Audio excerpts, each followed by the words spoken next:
Training of the will. Without strength of mind, nothing worthy of accomplishment can be done, and the cultivation of that steadfastness and stability of character, which is commonly called willpower, is one of the foremost duties of man, for its possession is essentially necessary both to his temporal and eternal well-being.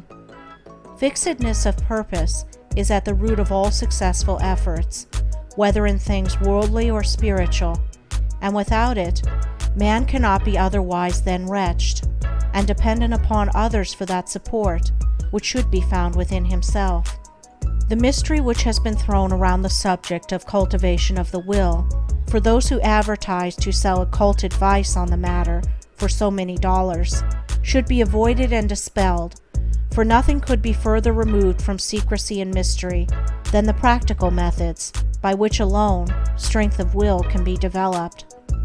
The true path of will cultivation is only to be found in the common everyday life of the individual, and so obvious and simple is it that the majority, looking for something complicated and mysterious, pass it by unnoticed. A little logical thought will soon convince a man that he cannot be both weak and strong at the same time, that he cannot develop a stronger will while remaining a slave to weak indulgences, and that therefore the direct and only way to that greater strength is to assail and conquer his weaknesses. All the means for that cultivation of the will are already at hand in the mind and life of the individual. They reside in the weak side of his character, by attacking and vanquishing which the necessary strength of will be developed. He who has succeeded in grasping this simple, preliminary truth will perceive that the whole science of will cultivation is embodied in the following 7 rules. 1. Break off bad habits. 2. Form good habits. 3. Give scrupulous attention to the duty of the present moment. 4. Do vigorously and at once whatever has to be done. 5. Live by rule. 6. Control the tongue. 7. Control the mind. Anyone who earnestly meditates upon and diligently practices the above rules will not fail to develop that purity of purpose and power of will which will enable him to successfully cope with every difficulty and pass triumphantly through every emergency. It will be seen that the first step is the breaking away from bad habits. This is no easy task. It demands the putting forth of great efforts, or a succession of efforts, and it is by such efforts that the will can alone be invigorated and fortified. If one refuses to take the first step, he cannot increase in willpower, for by submitting to a bad habit, because of the immediate pleasure which it affords, one forfeits the right to rule over himself, and is so far a weak slave.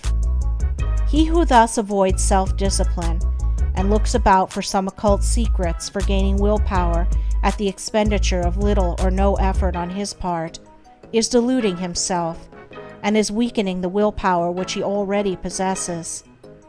The increased strength of will, which is gained by success in overcoming bad habits, enables one to initiate good habits. For while the conquering of a bad habit requires merely strength of purpose, the forming of a new one necessitates the intelligent direction of purpose. To do this, a man must be mentally active and energetic, and must keep a constant watch upon himself. As a man succeeds in perfecting himself in the second rule, it will not be very difficult for him to observe the third, that of giving scrupulous attention to the duty of the present moment.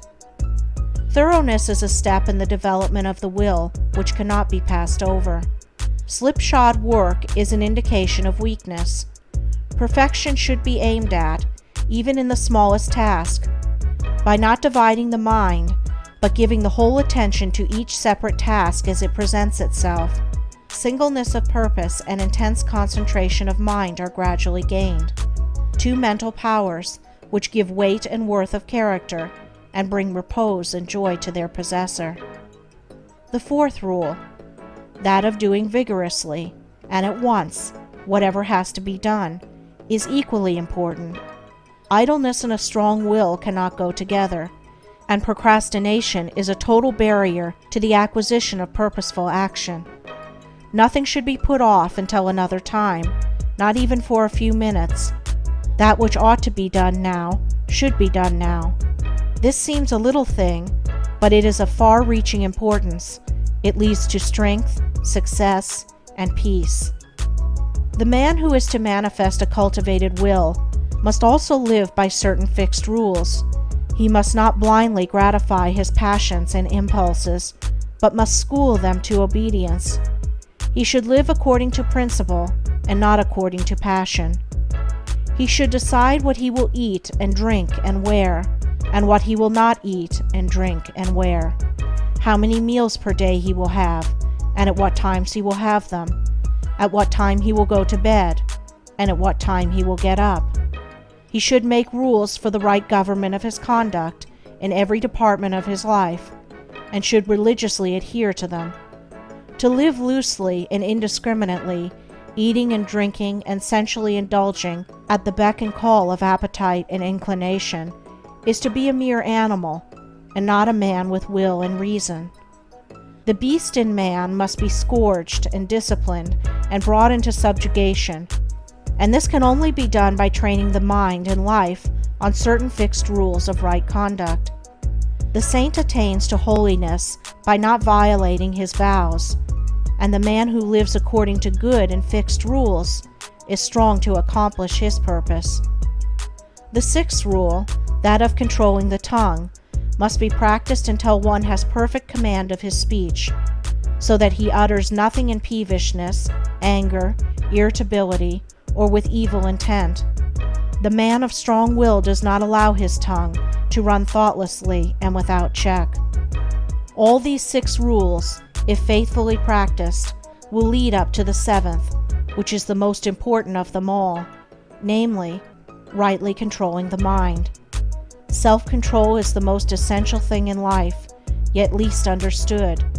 But he who patiently practices the rules herein laid down, bringing them into requisition in all his ways and undertakings, will learn, by his own experience and efforts, how to control and train his mind, and to earn thereby the supreme crown of manhood, the crown of a perfectly poised will.